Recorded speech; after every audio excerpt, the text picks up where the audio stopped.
Okay, welcome everyone to Long Island Migrant Labor Camps. My name is Mary Taylor. I'm the Assistant Director at the Center for Place, Culture, and Politics. We're really pleased to be hosting this event.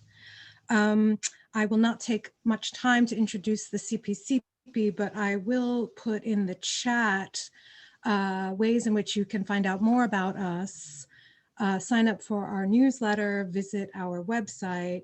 And I do want to say that you can view a recording of this event in the near future on our website. We will not be notifying you via Zoom, but if you sign up for our newsletter, you will be notified then. Otherwise, you can just check back at the website.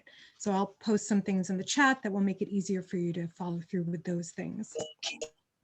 Before I introduce our two speakers, I would like to acknowledge that the Center for Place, Culture, and Politics and the CUNY Graduate Center are located on the ancestral land of the Lenape peoples, past and present.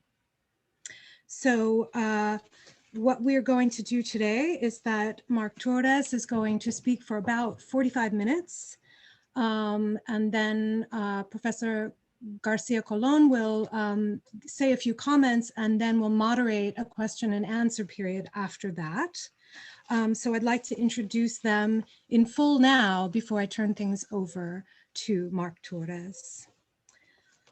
Mark A. Torres is a husband, father, attorney, and author. Mark is author of two fictional crime novels, A Stirring in the North Fork and Adeline, and a labor union-related children's book, Good Guy Jake. Mark is also a labor and employment attorney who tirelessly represents thousands of unionized workers and their families in the greater New York area. He has a law degree from NYU and achieved his academic milestones while working full-time as a refrigeration engineer at NYU, attending evening classes, all while raising a family. His commitment to the labor movement spans nearly 30 years. Ismael Garcia-Colon is professor of anthropology at the College of Staten Island and at the Graduate Center at CUNY.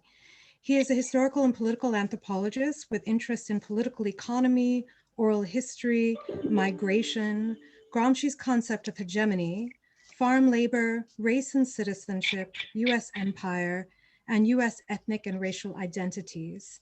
His research experiences include documentation of Latinxes in the US labor movement and conducting ethnographic research on landless workers, migrant farm workers, colonial state formation, and land distribution programs in Puerto Rico. He is the author of Colonial Migrants at the Heart of Empire, University of California Press, and Land Reform in Puerto Rico, Modernizing the Colonial State, the University Press of Florida. His publications have also appeared in Latin American Perspectives, Centro, Journal, American Ethnologists, Latino Studies, and Dialectical Anthropology. His current research explores the Puerto Rican experience in the United States farm labor and its relationship to US colonialism and immigration policies, and how government policies and workers formed and transformed modern subjectivities in Puerto Rico. So I very happily introduce Mark A. Torres to give his presentation. Thank you, Mary. Thank you, Ismael, and thank you all for joining us today, and happy Earth Day. Very honored to be here to present my new book, Long Island Migrant Labor Camps, Dust for Blood, which was released on March 22nd of this year. It's published by Arcadia Publishing, the History Press.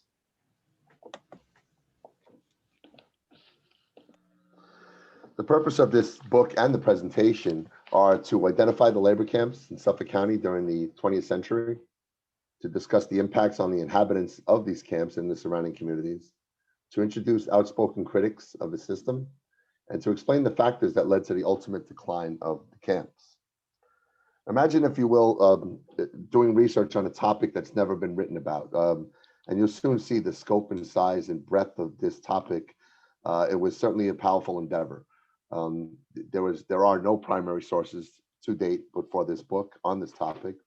And for my research, I reviewed over 300 newspaper articles, scholarly articles, and government data, over 1,000 pages of documents from the Suffolk County Department of Health. I conducted numerous interviews with people familiar with or with secondhand knowledge of the topic. I also studied several rare documentaries, and I was fortunate to receive the help from friendly staff at libraries, historical societies, and various universities, including Professor Colon. Thank you for your help in my research. To understand this topic, you first have to understand Long Island agriculture, particularly the rise of the potato. 19th century immigrants from Eastern Europe brought with them the skills of growing potatoes. In 1850, nearly all of the 5,000 plus farms in Suffolk County grew potatoes. In 1943, there were 55,000 acres of potatoes and 13,000 acres of other crops that were also grown in the county. By 1949, the county produced between 14 million and 18 million bushels of potatoes. At one point, this Suffolk County was the largest supplier in the nation of potatoes. And at this point, there was a fully developed industry spearheaded by the Suffolk County Farm Bureau, which was formed for the collective interest of the growers. Here you see a photograph of in the 1940s of an automobile retrofitted to look in the shape of a potato with the slogan, "Eat Long Island Potatoes." A heavy marketing push followed and continued throughout this period. With so much output of agriculture, there was always a high demand for labor. World War II created a nationwide shortage of farm labor. President Roosevelt enacted the Emergency Farm Labor Program, and this created three distinct migrant streams within the United States. The West Coast, primarily in Imperial Valley, California, which produced almost all of the nation's vegetables. The Midwest, from Texas to Canada, produced the majority of the nation's wheat. And the East Coast, from Florida to Maine, produced a wide variety of crops. And for the purposes of this book, I focused exclusively on the East Coast migrant stream. In Suffolk County itself, which is obviously not a very large geographical area, there was a large shortage of laborers. In 1943, a shortage was 2,700 farm laborers. Several attempts were made to fill that void. They used German POWs from Camp Upton, Chinese American immigrants from New York City, Boy Scouts, high school students, and Polish immigrants from the Displaced Persons Act of 1948. All of these were really Band-Aid efforts in trying to solve the problem of constant demand for labor. Eventually, the US government contracted with the islands of Jamaica and Barbados for farm laborers. However, by the late 1940s, after the war, the wartime program winded down, and Suffolk County growers still looking for help began to rely mainly upon Black farm workers from southern US states and some contract workers from Puerto Rico who enjoyed far better conditions of employment because they were under contract. By 1960, of the 4,500 migrant workers in the state, 3,500 were Black from southern US states, and 1,500 were from Puerto Rico.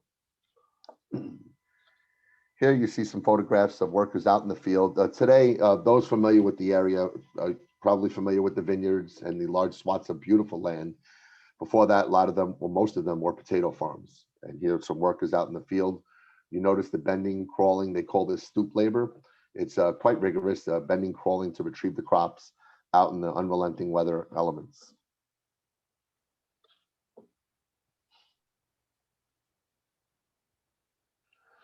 It's important to point out the relevant laws. In 1935, the US government enacted the National Labor Relations Act. This federal law allows workers to join labor unions and engage in protected, concerted activities to address and improve working conditions.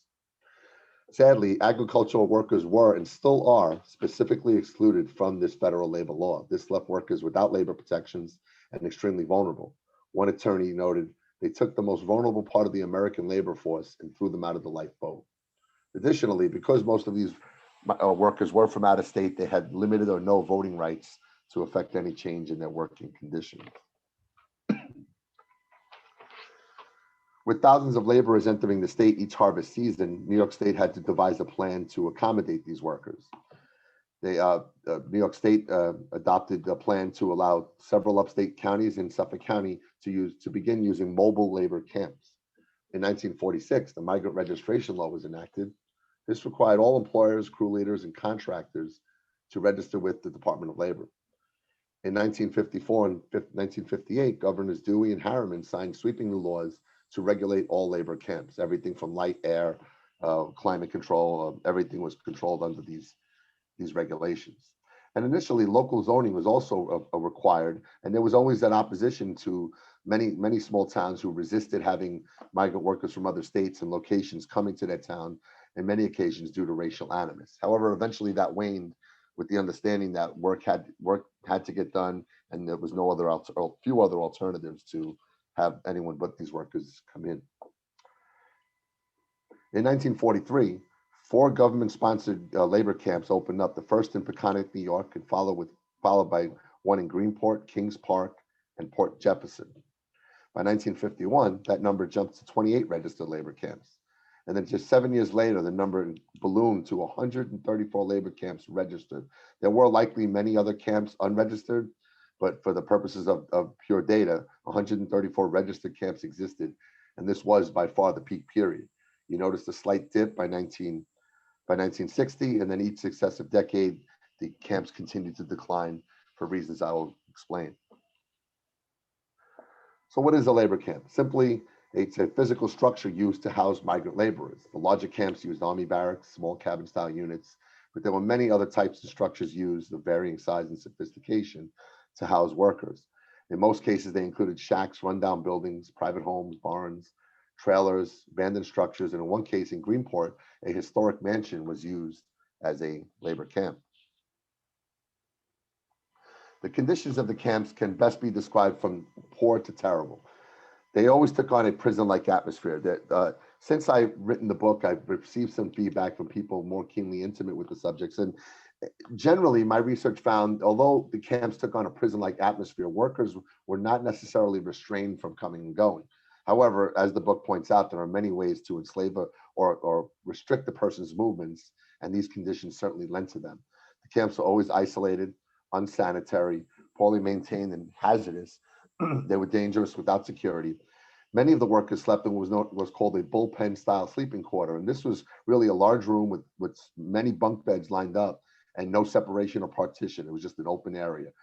There was no privacy, and this led to serious dangerous conditions. And of course, there was little public sympathy to better these conditions of the camp. Migrant workers were generally seen as outsiders, out of touch and out of mind of society. The first labor camp in Suffolk County was located in Peconic, New York. It opened in 1943. Here, approximately 100 farm workers from Jamaica were brought in. They were under contract with the U.S. government. Workers traveled from Jamaica to New Orleans and took the long train ride to Long Island. The U.S. government paid the travel expenses for this trip for $100 per person. Within weeks, three other camps opened up, one in Greenport, one in Kings Park, one in Port Jefferson, and all 4 approximately held 400 farm workers in total. The conditions at these camps were fair compared to the camps you'll soon hear about. However, this is likely because they were under U.S. government sponsorship, and there was just the 4 camps. These camps were in operation until approximately 1947, after the U.S. ended the contracts with Jamaica. I'll point out, the workers were lauded for their efforts for a tireless work ethic and production. They had extensive experience of working on plantations on the island of Jamaica. Here you see a photograph of the Lake Lodge building. The camp was partly within this structure, as well as on the side and in the rear of the property for the time it was open. By far, the largest and most notorious labor camp was known as the Cutchogue Labor Camp. It's located on Cox Lane between County Road 48 and Oregon Road. In 1944, growers from Southold and Shelter Island townships formed the Eastern Suffolk Cooperative. This corporation was formed to operate this business, and they purchased the land for the camp.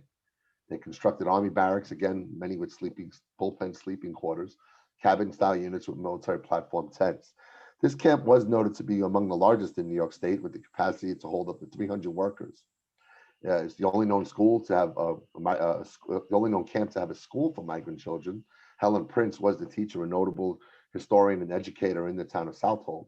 She taught at the school for approximately 12 years. There was also a daycare center for children of migrant workers. There was also later a eatery or restaurant called the Dixie Bell Inn, and a small store that sold goods, always at overinflated prices, to the workers. Here you see a photograph of the Cutchogue labor camp, the small girl standing in the center of the road of what was called Main Street at the time. All the way in the rear to the right, you see there was the large bunker, the large barracks that held most of the single men.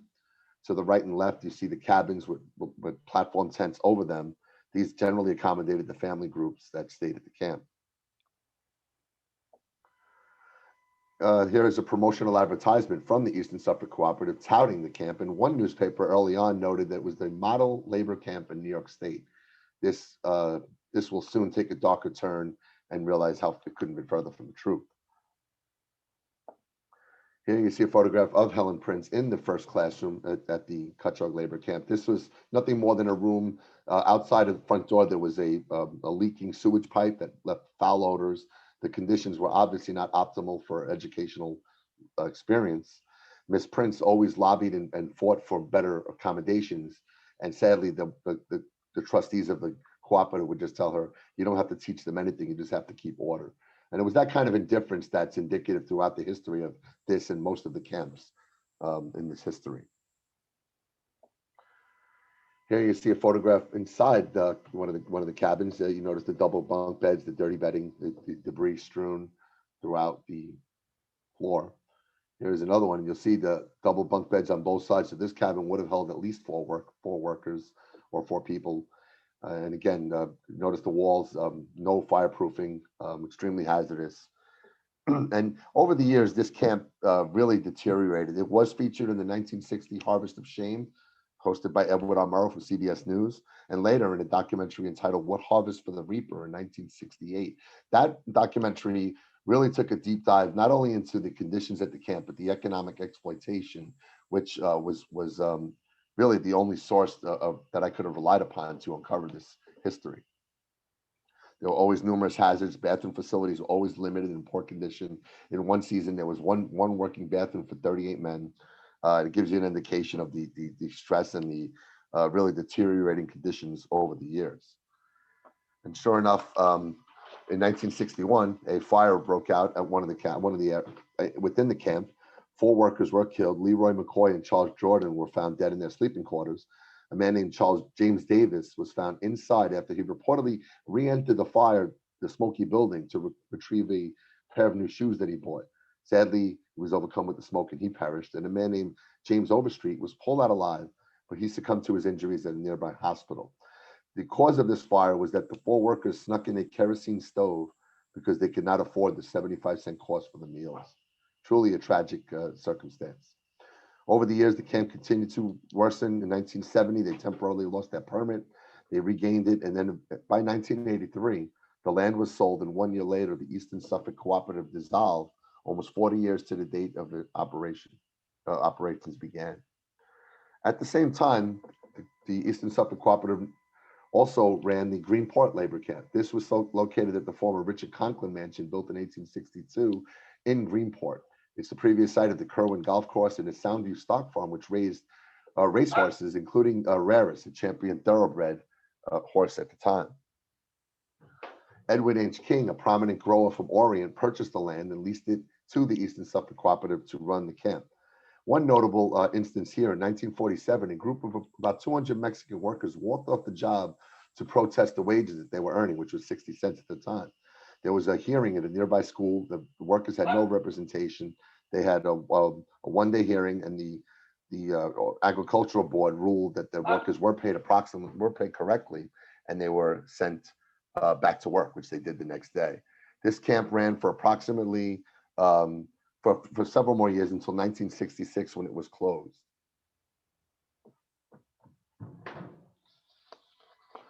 Here on the left, you see this is a very rare photograph of the Greenport labor camp. On the left, you see the facade of what was the former mansion, which was again partly used for the camp. On the right, you see some of the quarters that were constructed for the workers to the rear and side of the property. Here you see a sketch of the 1862 mansion, the Conklin Mansion. 1960, I was able to uncover a lot more precise data from records that were housed in the South Hold Historical Society. We do know that in Southold Township, there were 24 labor camps with 630 workers. In South Fork, Southampton had about 13 camps with 260 workers. Riverhead, 30 camps with 400 workers. Brookhaven, 20 camps with over 300 workers. And Shelter Island in the 1950s ran a very unique operation, which also had a labor camp known as the Beanery, and I'll explain that shortly. Here is a map from an agency entitled the Suffolk County Migrant Labor and Slum Housing Commission. Each dot on the map denotes a labor camp in Suffolk County at 1960 period. You notice the clusters on the top left are the Riverhead area. All the way to the right in the top is the North Fork, where the majority of the camps appear to have been. And below that on the South Fork, which everyone knows today is the Hamptons and the ritzy glitzy area, there were labor camps there as well.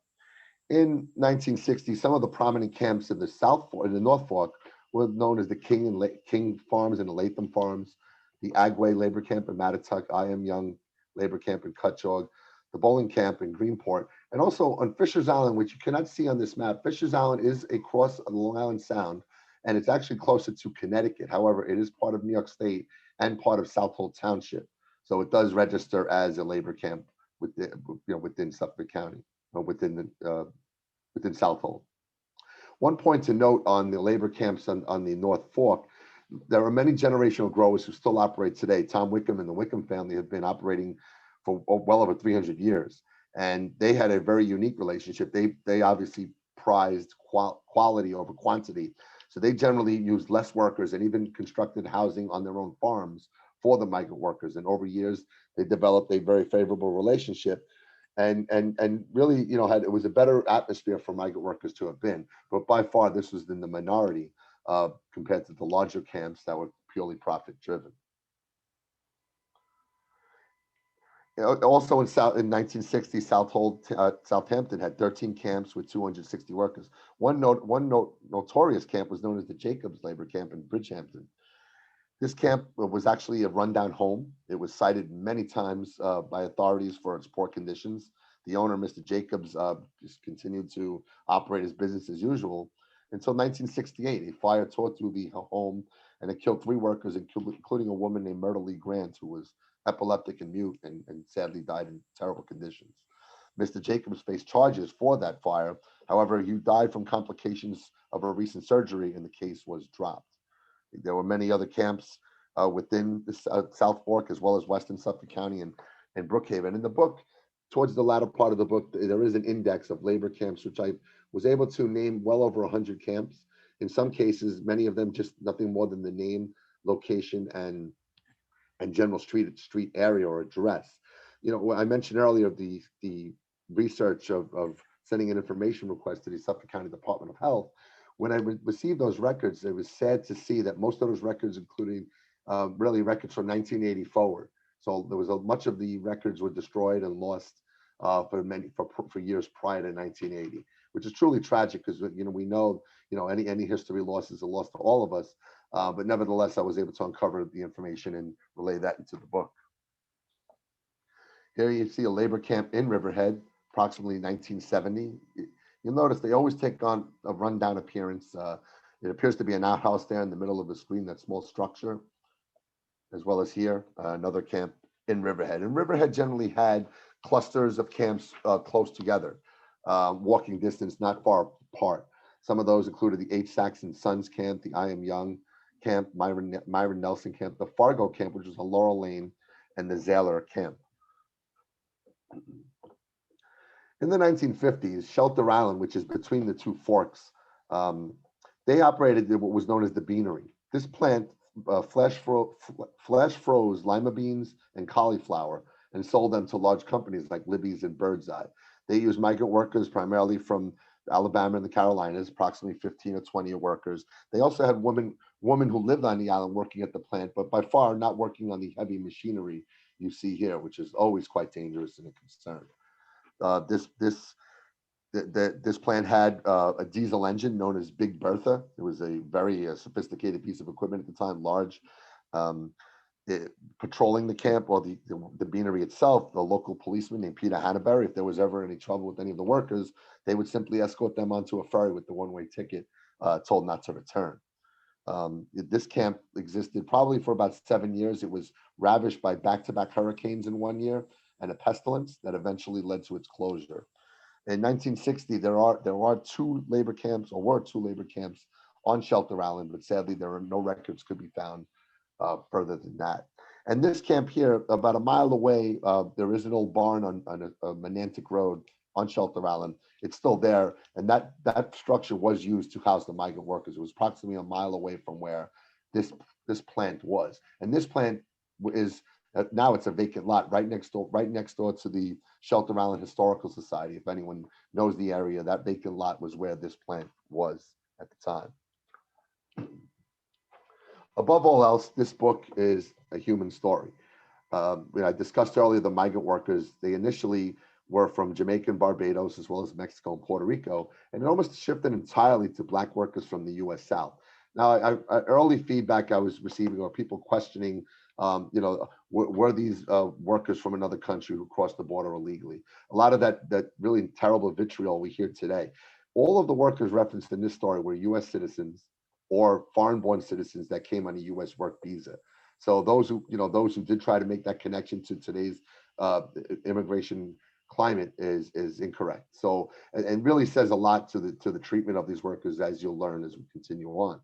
Crew leaders, or sometimes known as crew chiefs, were perhaps the most villainous of this story. They contracted with the growers and to operate the labor camp and recruited the workers and basically controlled every aspect of the workers at work and also really their lives. They controlled every aspect of that. The growers, they simply outsourced all responsibility for the workers to the crew leaders, and they enjoyed having a pool of labor nearby with these labor camps, and they would drive up, go to these camps, pick up workers, bring them to the farm, let them work them for the day, and then bring them back and drop them off. And that was the extent of it was purely labor and a pure outsourcing of any responsibility. And they knew full well the conditions at the camps, and because this were largely small towns, people were aware of what was going on. The public, government, and the Farm Bureau also have a part to play as we move along. The book delves extensively into the economics, or labor camp economics, which really can best be described as a cycle of perpetual debt. Housing, food, transportation, all fees, some hidden, some not, were always, and usually paid by credit with high markups, were always deducted from the weekly earnings of the workers. One woman in Riverhead complained that Social Security was coming out of her check and she did not even have a Social Security card or a Social Security number. Now, it gives you an indication of the type of fraudulent activity that was ongoing and quite rampant for this period. Payday was always on Saturday nights. People asked where the Dust for Blood came from in the title. One worker in a documentary explained how after a week of hard work, they expected to have a certain amount in their earnings, and it was always far, far less than what they anticipated based on the constant deductions that were coming out. And the worker explained that for all the hard work and the little pay as dust for blood.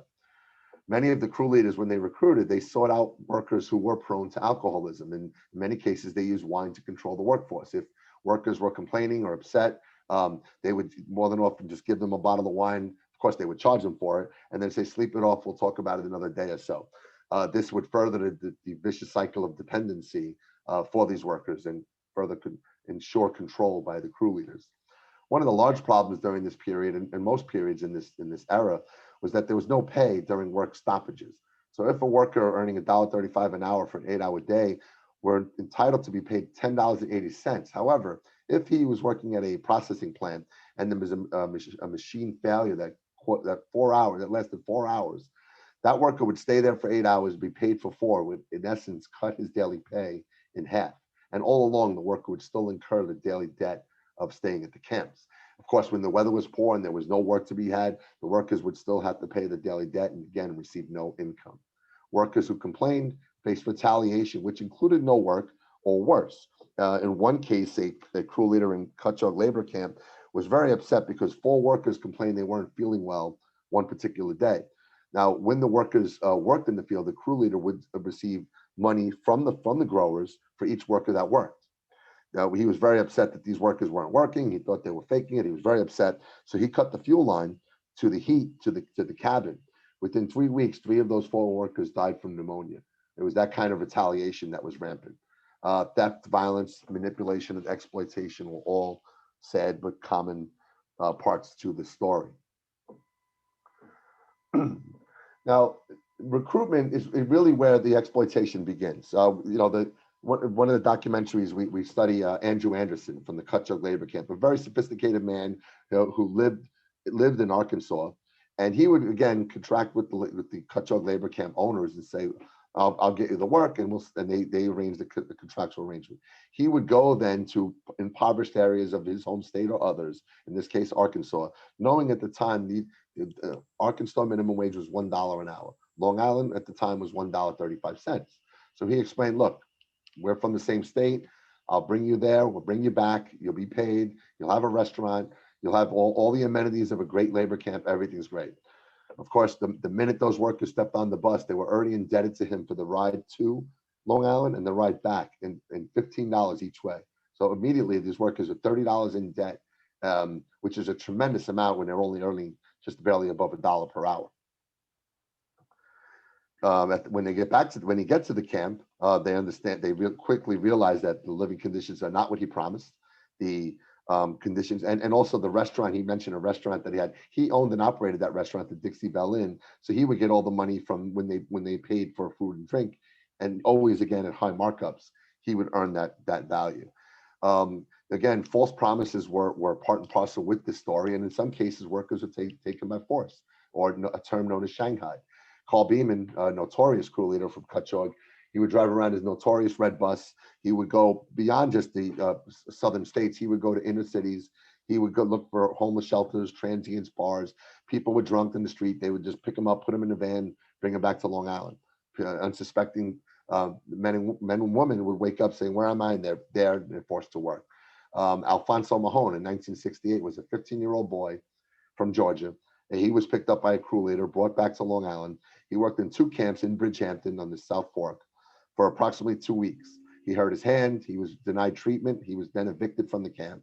He made his way to Riverhead, which is approximately 25 miles, and eventually was given a ride home by some volunteers. The Department of Labor stepped in and was able to retrieve the monies that were owed to him, and they also fined the crew leaders because he was underage at 15. Now, as sad as that story sounds, that's actually a success story, because most of the workers, regardless of the age, never found their way home. Always were stuck in this vicious cycle of exploitation, and more often than not, losing the money and never getting back what they've earned.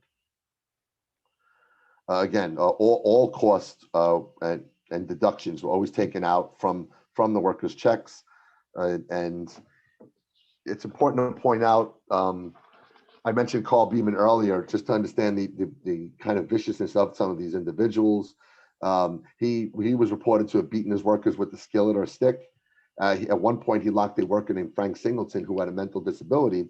He locked him in a room at the camp just so he can take care of Beeman's sick wife. So again, we talk about ways whether workers were imprisoned or not. Clearly there are many other ways, and there being one of them. James Brown of Mattituck, he was charged with stealing $400 from a group of workers and running a camp without a license. James Colville in Riverhead was charged with beating workers with the hammer in his fists. Ernest Mitchell of Riverhead was charged with beating and enslaving a female migrant worker named Blanche Davenport. He was also charged later with theft and tax evasion. Mitchell also went by an alias named Charlie Sapp, and he had 2 sons.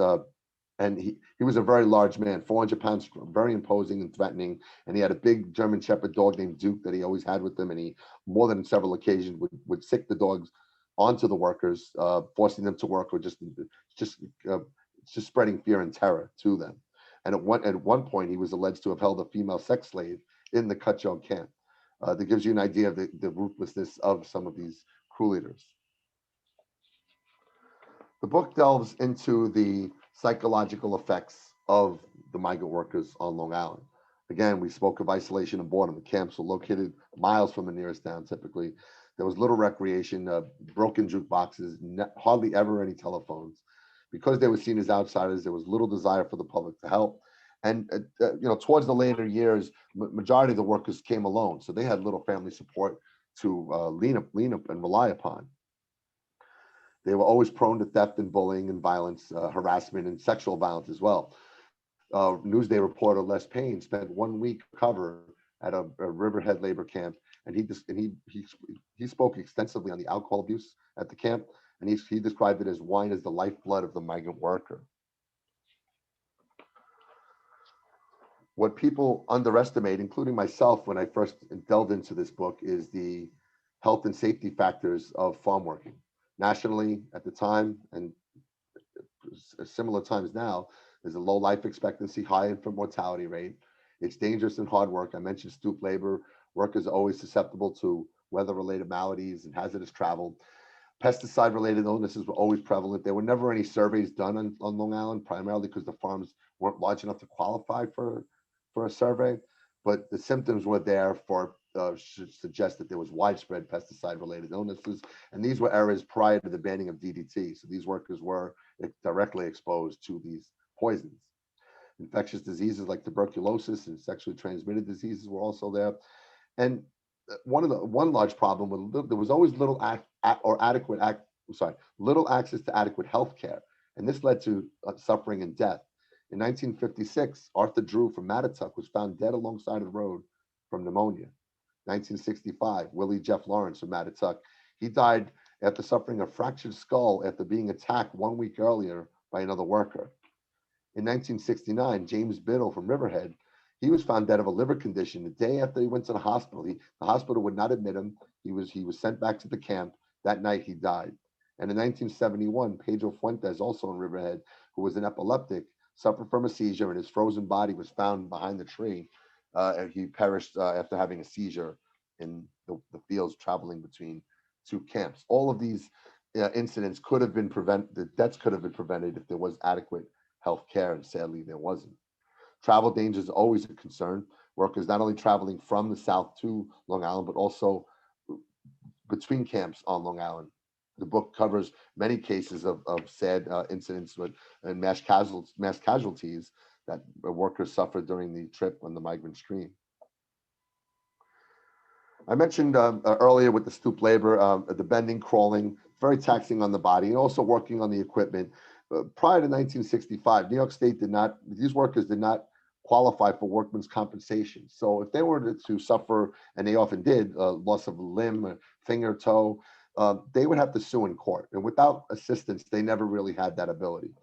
In 1970, the accident rate for farm workers was 3 times higher than any other industry. And by 1980, farm working was deemed more dangerous than mining. And that's quite startling statistic there. Workers always really put themselves and took great risks working with equipment that was shoddy, broken down, and always at their own peril. Here you see workers, this is from 1920 New Jersey. You see the low railing. If this truck would have turned fast enough at a certain speed, many of these workers could easily topple over. These conditions were always quite dangerous. And it wasn't just adults, many times children as well would perish from these terrible accidents. And of course, when you cram people in dangerous slum-like conditions and exploit them physically and economically, crime and violence are natural results. I quote here Arthur Bryan, a reverend from Greenport in 1969, who said, "Camp life is lawless. Rusty guns and shiny knives appear frequently. Police seldom patrol, and a number of camps do not even have a telephone so that a man may call the cops if he feels that he is being bullied." Criminal activity at the camps were widespread. There were theft, beatings, stabbings, gun violence, sexual abuse. And it wasn't just within the camps. And there were many instances in the book that discussed encounters that happened throughout and the surrounding communities as well. In 1955, one man at the Cutchogue labor camp stabbed another to death. He fled into the nearby woods. He was captured a short time later. He admitted to the crime and apparently did some time in jail.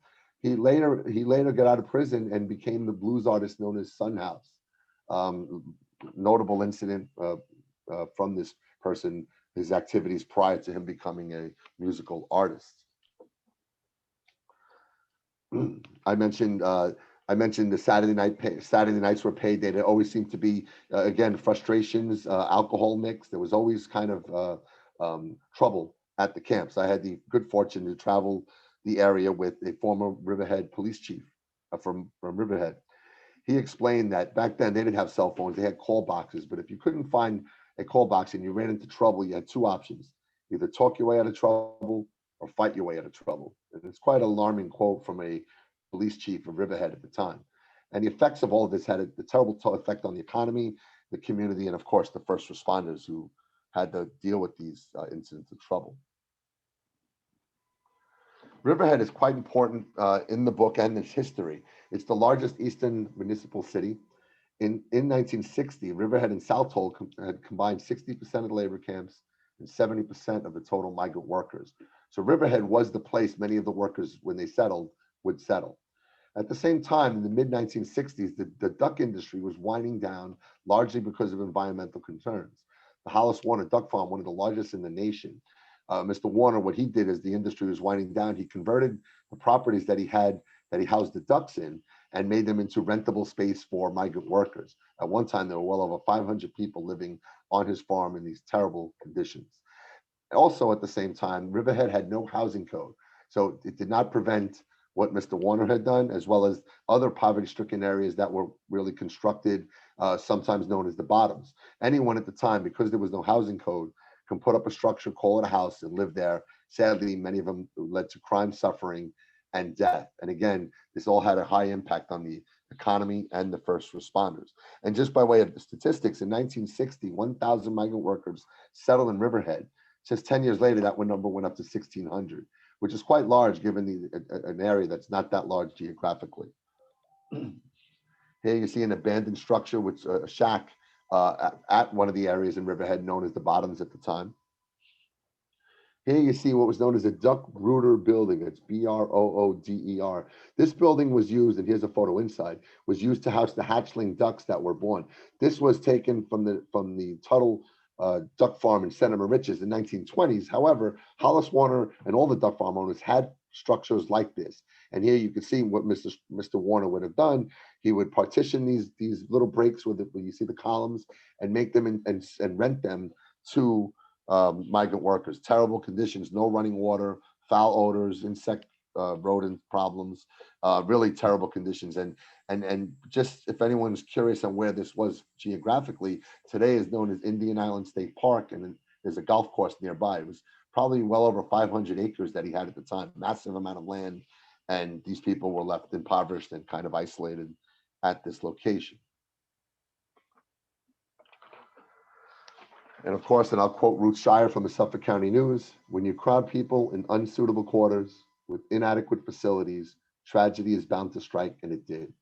Even the most hostile communities can no longer feel complacent when they contemplate the charred bodies of children who have been trapped in dwellings away from good water pressure. Many people died through negligence, poverty, misfortune. The camps and these structures were always dangerous.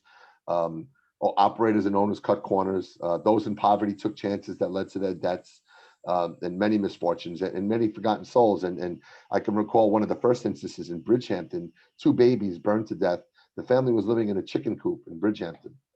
And when the parents were out in the field, the fire broke out and the babies died.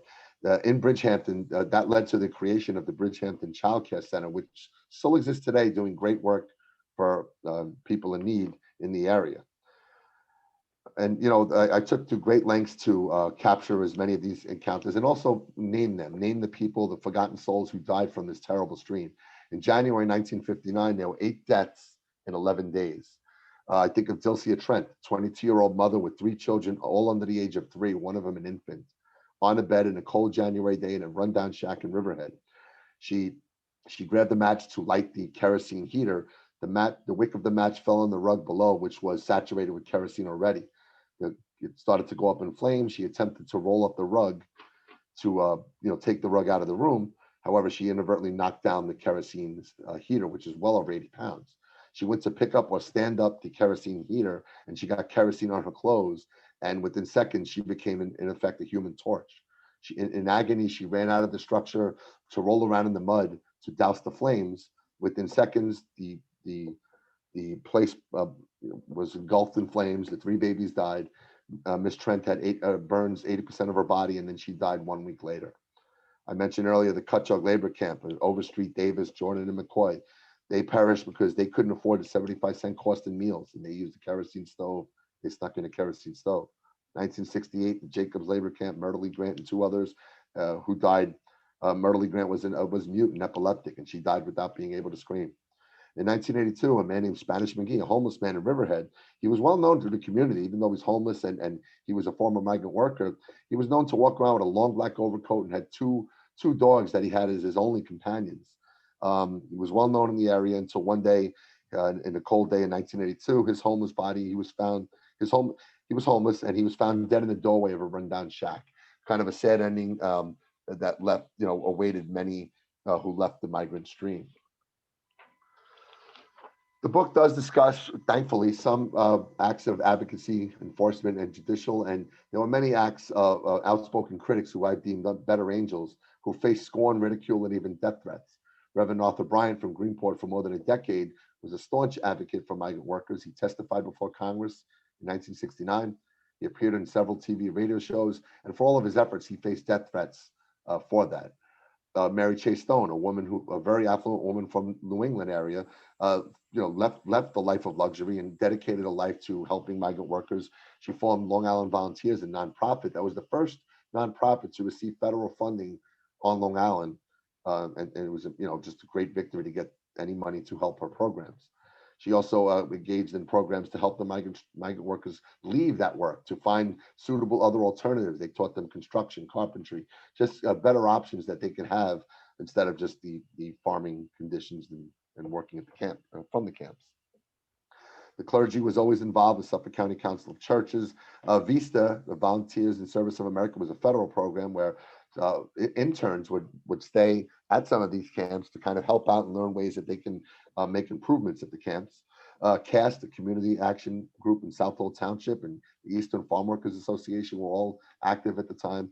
And reporters, without their efforts, much of this book could not have been written. Les Payne and Harvey Aronson from Newsday, as well as Steve Wick, a reporter who's still active today in Suffolk County in Southold, who actually took it upon himself to drive two migrant workers from Long Island to Georgia to bring them home to see their families. They've been kind of stuck on Long Island for more than 40 years. He took it upon himself to bring them home. Health department officials were always short-staffed. They would levy fines and imprisonment, and they too received threats and violence and for their activities. The growers always took the position that no trespassing, private land. They vigorously denied access to anyone to the camps to report on their conditions. This often led to violent encounters. Carl Grossman, a notable reporter and teacher in Old Westbury, was attacked by Walter Chudiak, one of the head trustees of the Eastern Suffolk Cooperative. Carl was filming the conditions at the camp when a congressman was nearby, assemblyman, and Chudiak picked up a 2x4 piece of wood and hit Carl right over the head, cut him open. Terrible conditions there, as well as many others that go out and threats of shootings and violence. It wasn't until 1971 when a federal judge in Michigan was ruled that nonprofit groups like reporters, social justice groups, and labor unions can have access to the farms and camps to inspect the conditions at the camps. I would love to tell you that this era ended by some humanitarian push or widespread marches that similar to what occurred in California, but it did not. This era ended primarily because there was a shift in farming ideologies. The increased usage of machinery led to the less need of manpower, led to the less labor camps. At the same time, there was a sharp decrease in potato production over the years. In 1954, 45,000 acres of potatoes were planted. By 1997, less than 6,000 were planted. Also, at the same time, there was a sharp increase in land values. Farmers who really had a tough life in their own right, from difficult market and weather and environmental issues and concerns, they were cashing out. By 1971, 1/3 of the county's 68,000 farms were owned by prospectors, an alarming amount. Eventually, those prospectors sold that land to what would become the modern-day vineyards. I spoke to Louisa Hargraves, the first vineyard owner on Long Island in Cutchogue, who she had purchased the land from a prospector who had purchased that land from a potato farmer. As far as the historical legacy, I leave that to the reader to decide. In my opinion, which is clear, this was a shameful legacy with enough blame to go around from the crew leaders terrible treatment of the workers, the growers who outsourced all responsibility, the public who had indifference or willful ignorance, and the government was really ineffective and never had the political will to act in areas where the constituents are largely agricultural. And this is just another sad story where industry was valued far greater than human lives. And again, the book was released on March 22nd. I certainly welcome all of your feedback, and thank you for hearing this presentation. Thank you, Mark, for your presentation. I'm going to make some brief comments, and then we can have questions. In my view, there are two principal aspects that highlight the contributions of Mark Torres, Long Island Migrant Labor Camps, Dust for Blood. The first is the history and significance of labor camps. Farm labor is constructed through a series of processes that shape workers' subjectivities. As anthropologist David Griffin argues, the agricultural labor supply has been manipulated by government agencies working in concert with farmers and labor contractors, using housing in particular as a tool to attract, retain, and control workers. Labor camps allow workers to reduce their expenses and thus reproduce their labor power more cheaply. Labor camps also reveal how the state and employers plan and enact measures to regulate the everyday life of workers. They become the principal tool for monitoring workers' schedules and spaces, central to constructing a compliant labor force. Following Irving Goffman, I regard the labor camp as a total institution, a place that, like a prison, and I don't think it's by chance that people that have worked with migrant farm workers and migrant farm workers talk about labor camps as prisons. So a place that, like a prison, must be equipped with everything needed for survival, where workers can live for months without ever having to leave. Total institutions are, in effect, apparatuses for enacting top-down strategies of domination, again, that attempt to obliterate and destroy workers' resistance. Mark Torres examines labor camps as places of destitution, poverty, and despair. Violence occurs with the obvious, with fires, murders, fights, robberies, police brutality, accidents, and the impunity of camp owners. And it is very telling, the sample that he gives of a judge who was a potato farmer and dismissed all charges and against a camp owner. But also violence manifests as a structural violence. The children's lack of opportunities to education, hunger, and barriers to access health care. Mark also discusses the films, photographs, journalism, and literature that portray the dire conditions in the camps. These experiences of destitute and oppressed migrant workers are dominant in debates about farm labor in the 20th century. However, Torres also discusses how migrants struggle to survive, how migrants also have agency. And he talks about the activists and the labor, religious, and community organizations seeking social justice for all farm workers. The second aspect that demonstrates the importance of this book is how US agriculture structured labor regimes. In the United States, guest workers and undocumented workers have become what Cindy Hahamovich calls perfect immigrants for an agrarian labor regime characterized by a low wage, deportable, seasonal, mobile, and easily replaceable labor force. But like Mark said, in the case of Long Island, and the history of labor camps is more tied to citizen internal migrants. He talks about Southern African Americans, Jamaicans, Puerto Rican, Mexicans, and I think, and also Central Americans. The origins of today's farm labor force lies in the emergence of government policies for contract farm labor during the First War, when US colonial and neo-colonial policies toward Mexico, the British Caribbean, the Philippines, and Puerto Rico facilitated the migration of thousands of workers. So you have this migrant farm workers coming from the outside the United States or from the territories like Puerto Rico, and in the early 20th century, the Philippines.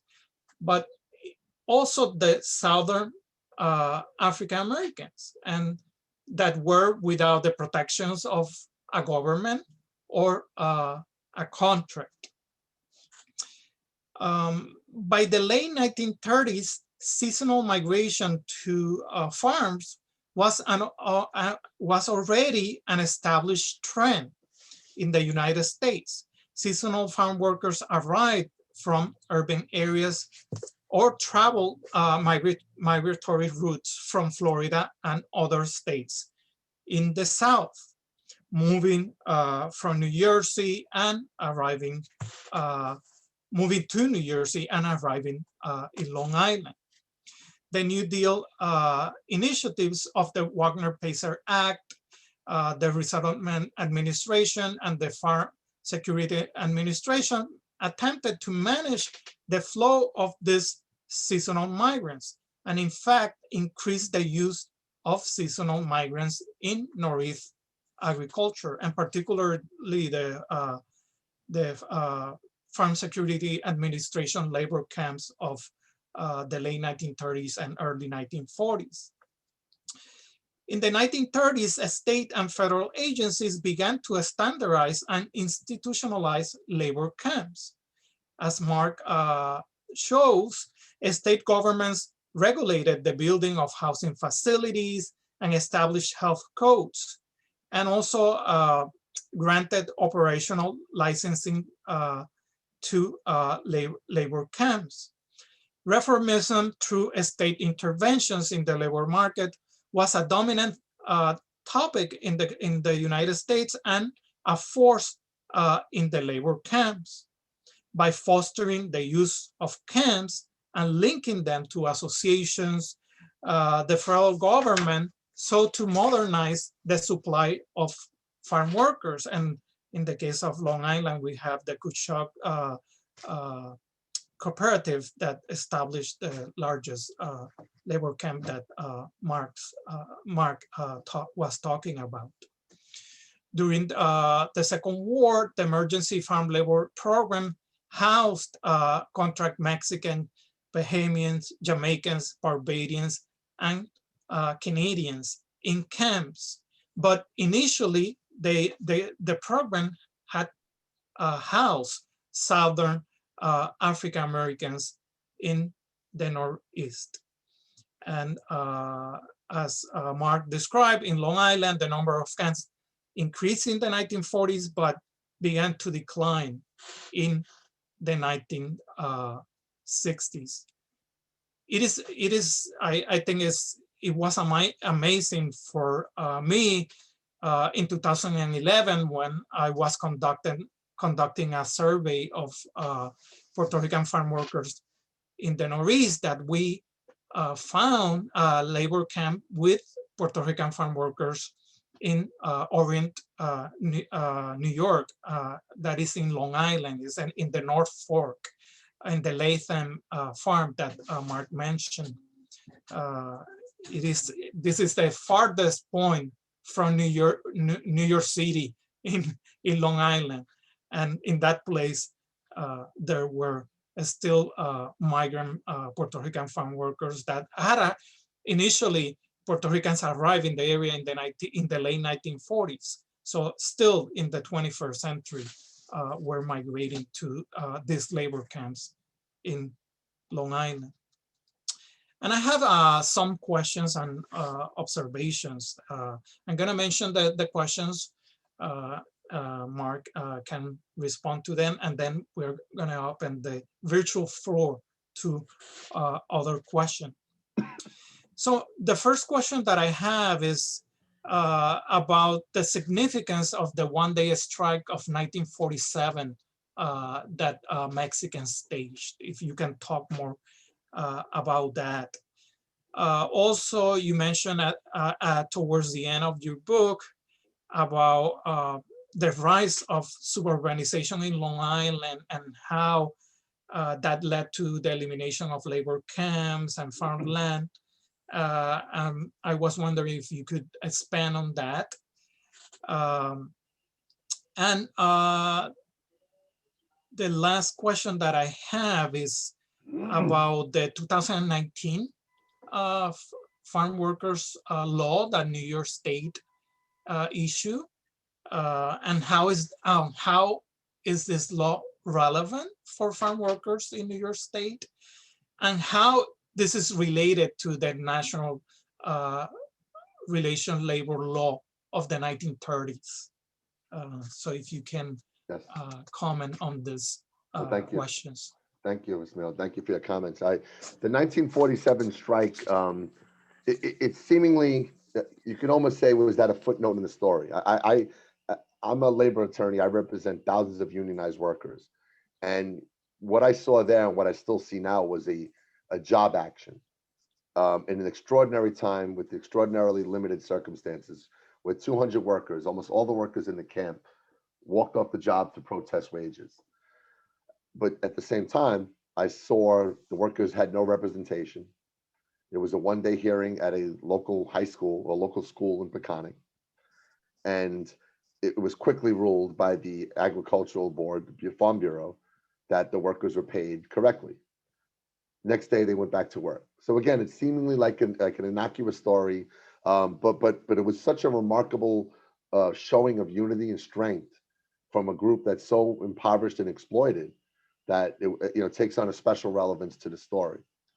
And it's actually, and I'll go to your third part of your question regarding the new law. Yes, in 2019, New York finally passed a law which was decades and decades behind. And many of the people in this book would only wish that this law applied then. Workers can join labor unions with some exceptions. However, the new law is being challenged by, of course, the agricultural industry. And I believe there's certainly hangups on that. And there's still a lot more work to do to enforce the terms of the new law, which gives them rights, guaranteed work hours, things that were never present in the story that I've covered that are relevant now. And because there's still, workers are still excluded from the National Labor Relations Act, this gives them a way of a vehicle through state law to have the protections under some labor laws. Again, there's a lot of work to do. I myself, as a practitioner, have offered to help pro bono to help arbitrate and mediate for some of these workers for these conditions, and I know they're still understaffed. So you see the polar opposites from the 1947, a small incident of unity, to 2019, many years later, some glimmer of hope, but still a lot of work to do. Regarding the end of the era, I remember, and I could say this, I've spoken to Dolores Huerta and her foundation, and they have pledged to support this book. They are very excited to learn more. And of course, Dolores spent time out here on Long Island. She's familiar with some of the information in this book. And, they understand, and back then with the widespread protests and marches with Cesar Chavez, that didn't happen here. And it's sad. It's sad from a labor practitioner who I don't have any occasion to represent farm workers in my line of work, but I sure do feel a kinship now for them. They're like my brothers and sisters in labor. And there was no mass push to change this. What changed it was technology, rising land values, all the things that were furthest from humanity as possible. And to me, that's sad. that despite the very laudable efforts of people who were better angels in this story, who I've captured in the book, I just wish there were more, but there wasn't. And I think the fact that it took till 2021 for a labor attorney from New York to write this story, it was hidden for so many years, is the greatest travesty. You know, some of these areas can talk about the early settlers 400 years ago. They could tell you where the oak tree was planted, where the settlers landed, amazing facets of history. But this, which occurred for so long, less than 90 miles from New York City, went unchecked and unwritten until now. And that weight was not lost upon me as I researched and wrote this story. I knew I had a greater obligation than just writing a book. This was capturing a history and sharing it, and I could not be more proud to have done that. Thank you for your comments. So now let's open the virtual floor for questions. You can either write a stack so I can call you and you can ask your question, or you can write your question on the chat. So please write a stack or write your question and I will read it.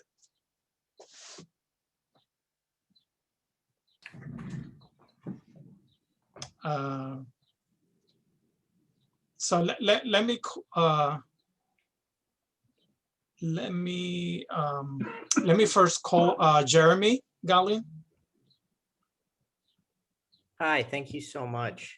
I just want to thank you, Mr. Torres, for your presentation and also for illuminating part of the history for domestic migrants. I'm currently studying labor camps in the Pacific Northwest that housed, for the most part, Chicanx migrants from South Texas that form the major labor stream.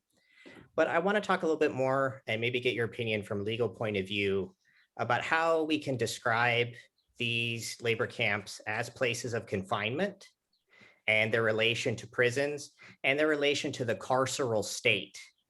And part of my argument with my own work is arguing that we need to think about these camps and the conditions that farm workers labor in within terms of abolition, and that the conditions and history of their labor and migration is part of the carceral state and needs to be spoken of in terms of abolition. So I was wondering if you'd speak more on the relation between prisons and the labor camps. Well, thank you for your work, and I do look forward to reading your book one day. I think it's a tremendous endeavor to write about something that's little known about. One thing, and again, and I say that there was some debate, and what I've hoped and what I'm starting to see is that once this book came out, it would trigger thoughts, memories, responses, people who may have heard things. I mean, of course, I would have loved to have heard them before I wrote the book, but I'm hearing some after. And one man who contacted me in his late 70s, he was born and raised in Riverhead, a white worker, a resident from Riverhead. He fell on hard times, was homeless. He slept in his car a lot of times. He fell on hard times. And he had told me we had discussed the Cutchogue labor camp, which was the largest, the conditions there. He had told me that workers were not allowed to leave, that if you left, they would beat you up, shoot you. Now, my research didn't show that. However, as I told you, there are many ways to enslave someone. If you put camps so isolated and make it so unattractive or not worth the effort to leave and just rely on the conditions there, in essence, you're enslaved. And in many ways that happened. Hearing his tales, a 16-year-old runaway was picked up in Times Square and brought to the camp and held as a sex slave. Of course, I never heard that in my research. I was startled. And when he told me the name of the crew leader who was doing this, and I looked at his record and he's referenced in the book, I have little doubt that much of that is true. So there are many ways to imprison, and here there are many ways they were in prison. However, what I found towards the end, because people often ask contemporary, how is it now? Long Island is quite different than it was then. First and foremost, it's blessed with this fertile soil, whether it's cotton or potatoes or grapes for wine, they're blessed with the fertile soil. But things are different than they were then. And I'll certainly lean on Ismael and others with more contemporary knowledge on this. But what I gather is that there's a lot more opportunity for lower income housing. So workers could be able to come and not necessarily have to stay at a camp if there was one of that magnitude. So this opens up lesser opportunity for really for having as many camps. At the same time, people who work in the vineyards, and I make no representation on the conditions there, I don't know. But what I do know is that that work is labor intensive, but it's also quite artisanal. It takes a lot of skill to cure vines for a vineyard that makes a lot of money. So they are more inclined to hire more skilled workers and people they're familiar with year after year. And hopefully, my hopes are they're treated certainly better than the conditions I've explained in the book. But again, I still believe and know it would be naive to think that they're treated like, every other worker we know. So to your point about the imprisoned-like atmosphere, and the book does cover that, they certainly were. I'll tell you, a bottle of Twister. Twister was this popular California grape wine, and it was on sale at the liquor store for 61 cents at the time. At the camp, they sold it for $1 cash or $1.25 on credit, double the price. But you're 2-3 miles away from the liquor store. So yes, you could walk to the store, get the liquor, save yourself some money. The problem is when you came back and the crew leader found out that you did that, and he almost always did, he's going to retaliate by saying, now for the next 3 days, you're not working. So now you're punished by not earning an income and still earning the debt just because you went to get that wine. To me, that's a form of imprisonment because you're discouraging the ability to do on your own what you could do. And that's important. Or worse, sometimes there were beatings. So, these camps certainly took on the prison-like atmosphere, if not outright by force. There were many ways that lent it to be more convenient to just accept the fate that awaited you at the camps. Thank you. Let me take another question from Gerald Sider, and then I will go to the chat. Hi, thank you for that fine paper, that really interesting paper. I knew some of those workers back in the 1950s, the ones from Jamaica, and it was wonderful to hear your paper. I work now for the last 50 years in North Carolina, and two things I wanted to ask you about, if there any possibility of doing something about. One is about 8 years ago, I was told, oh, go to this crossroad and back up that little dirt road, and you'll see there's 70 or 80 Mexicans, quote unquote, that's what they were all called, living in a chicken coop. And indeed there were. That's point one. And when I tried to get something done about it, I tried very hard to say, you can't house people in chicken coops. I was told very forcefully, don't be naive. If you complain about it, the Negro will come and they'll all be deported and they need their jobs. So don't mess with stuff that you can't mess with anymore. But basically they were saying, don't mess with stuff that, because I organized farm workers 50 years ago, don't mess with stuff that you no longer understand. That's point one. Point two is, there's an area down there. I go down after the hurricanes still and try and do some relief work, rebuilding work, whatever. There's an area down there in Robeson County, North Carolina, called Thunder Valley, which is full of migrant workers in chicken parts factories, et cetera, all undocumented, all living in trailers, 30, 40-year-old trailers. Within the hurricanes, the cesspools overflow. And again, I was told, and this is not a labor camp. This is people living in trailers they rent that they drag onto, whatever. I was told, don't start nothing, they'll all be deported. So the question I have for you are, what are the legal possibilities on the national level, because this is North Carolina, what are the legal possibilities for doing something for undocumented workers? Wow. I wonder if I'm fully qualified to answer. I know Ismael will chime in and I'll be brief. I think first and foremost, you need the political will at the national levels to have, and not only one side ramming something through where the other side will just, take it away 4 years later. I think you need the political will, a mutual agreement to work on a comprehensive plan. And they've been saying this for decades, comprehensive immigration reform. You need that. I think that a lot of the states, the labor departments, Department of Labor's, have their hands full. More often than not, they're inundated and understaffed, and people that are underpaid. I think that it speaks to a larger global issue, not just the U.S. issue. And and that's what I would say. You need that political will to make these wholesale changes to address that. 1960, Harvest of Shame. Edward R. Murrow aired that on Thanksgiving Day to shame the nation for the treatment of the farm workers throughout this country. Nothing has changed. 1968, Harvest for the Reaper. All of these ongoing things, COVID, how farm workers are decimated. Nothing has changed. The farm workers of this nation feed this nation, and they are treated the worst of any in the labor pool that I'm aware of, and that's just truly tragic. I mean, to change the labor conditions and this immigration status of farm workers, and you will have to completely change, transform how food is produced in the United States and in the world. You will have to stop subsidizing the large agribusinesses in the United States, transform, renegotiate the treaties with Canada, the free trade agreements with Canada and Mexico in a completely different way.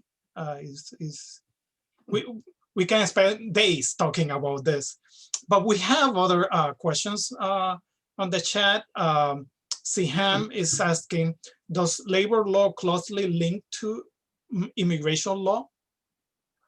Well, I think certainly yes. Certainly in this story in modern times, absolutely. I think they're linked. It almost seems that one will piggyback off the other, or what one is lacking, the other will. Here you have, again, workers, U.S. citizens, and foreign-born citizens who came on U.S. work visa were treated under terrible conditions, and the labor law cannot help that. This was a story about labor. It's a story about human rights. It's a story about how a sad story of laws that don't apply where it should or could. So yes, I do think they're certainly linked in the story, and both then and now. Another question is, are you familiar with other ways that these laborers fought back against the system of debt imposed on them? The one sad way, there were ideas to try to organize migrant workers into labor unions. That failed. They had tried to teach, Reverend Arthur Bryant, for instance, spoke of trying to teach them the fishing, the craft of fishing and professional fishing. That didn't really take suit. Long Island Volunteers offered to show workers construction, carpentry, other trades that are more sustainable. That had some success, but not enough. The sad part is when the workers, the one recourse they have if they left the migrant stream was to settle in Riverhead. And sadly, that had disastrous results. Many of them perished in these terrible fires, in terrible living conditions, because that was the only place they could afford. And it was just it was just one vicious cycle after the next. Another question or comment is, I'm wondering if any groups of migrants were specifically targeted more than others to be placed in the camps. Racial groups, to be more specific. Early on, certainly, and again, this was U.S. government-sponsored camps, so Jamaicans and Barbadians were favored, and that was the arrangement that this government created with those island nations. Afterwards, what I found is that truly, really, it was a caste system. Whatever the demographic of the workers were, they were going to be used, and they were going to be treated in these conditions.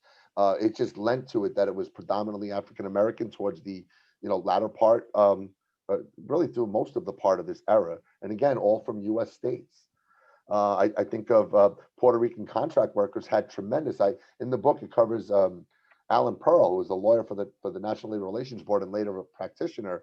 He actually negotiated on behalf of the Puerto Rican government labor contracts, which brought workers to the Eastern to work here in Long Island, New Jersey. However, that was costly. There were probably 300 or so workers on Long Island under those contracts. They were paid more, paid better, guaranteed hours. That was doomed to fail because farmers and growers knew that they could just work with the other group of people who are not under contract, and it'll be much cheaper and they'll reap more profits. So it really was opportunistic at every turn, profit driven, and whatever group they were going to grab, they would do it.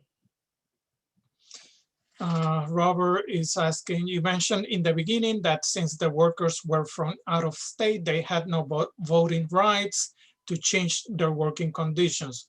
Were there unions and other camps that were able to vote? Also, who will hear their vote and enforce it at that time? Interesting. I had an event this week. I've been blessed to have book events all week.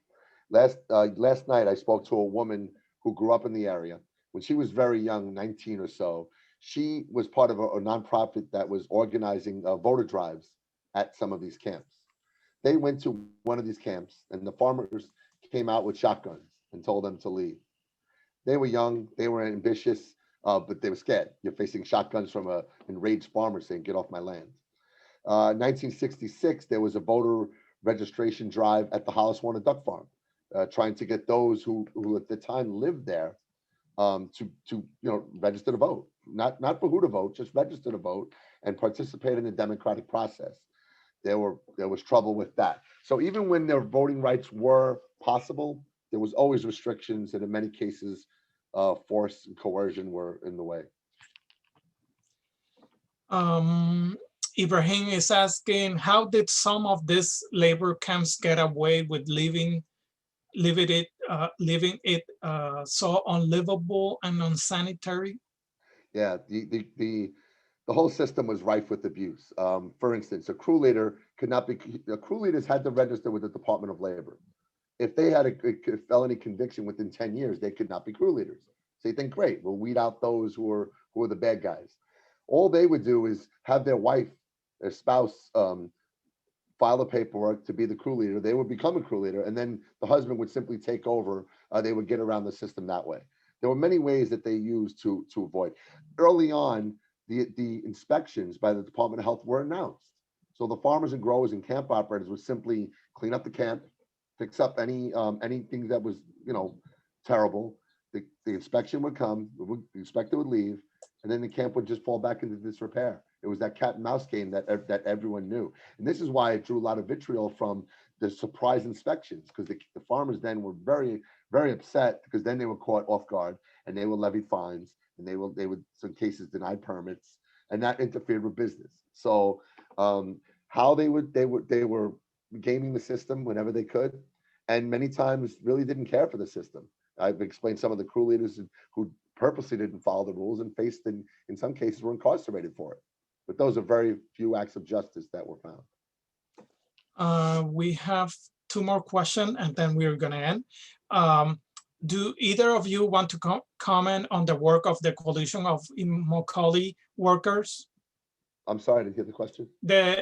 Do either of you want to comment on the work of the Coalition of I don't know how to pronounce it, Immokalee Workers? Is the coalition that works mostly in Florida with farm workers? Oh, yeah. I'm not I heard of the name now. I'm not familiar with that. Ismael, I'll defer to you on that if you can. So the work that they are doing, I mean, it's important because instead of targeting farmers and growers, they are targeting the distributors of food, the large supermarket chains that impose the prices on vegetables and fruits. I mean, it is another way of looking at or looking in a larger way how the food supply chain works and how workers can improve their living conditions. Some farmers and growers can just go bankrupt by raising the wages because they are not paid for the produce enough to continue their operations. So the coalition's way of working around this is by targeting the source of the problem in terms of wages, right? But there are also other problems like Mark's presentation showed, that is also is the camps and the housing conditions of these workers. And then the final question from Advocacy is there any mention of the new administration looking to rectify labor worker living conditions and rights, possibly through new immigration laws? I think everyone is hoping for that. This book was, and my main goal was to capture this period generally from 1943 through 2000. It was enough of an objective to have to really struggle hard to capture. And I know there's a lot that hasn't been captured, it's just been lost forever. So I really didn't focus on anything contemporary. Just in general, I would say I certainly hope so. But again, I do believe that any kind of legislation is going to have to be bipartisan if it's really going to last. And fingers crossed, and we hope that something can be done because it ultimately is shameful and a sad legacy. In my opinion, I mean, there's an opening now, but I don't foresee a large, a big change in the way that the United States conducts its policy towards farm labor. If anyone is interested in getting involved, I know I certainly am. And on a national level, there's Farm Worker Justice. You can look them up, and even locally in Long Island, Eastern Farm Workers Association.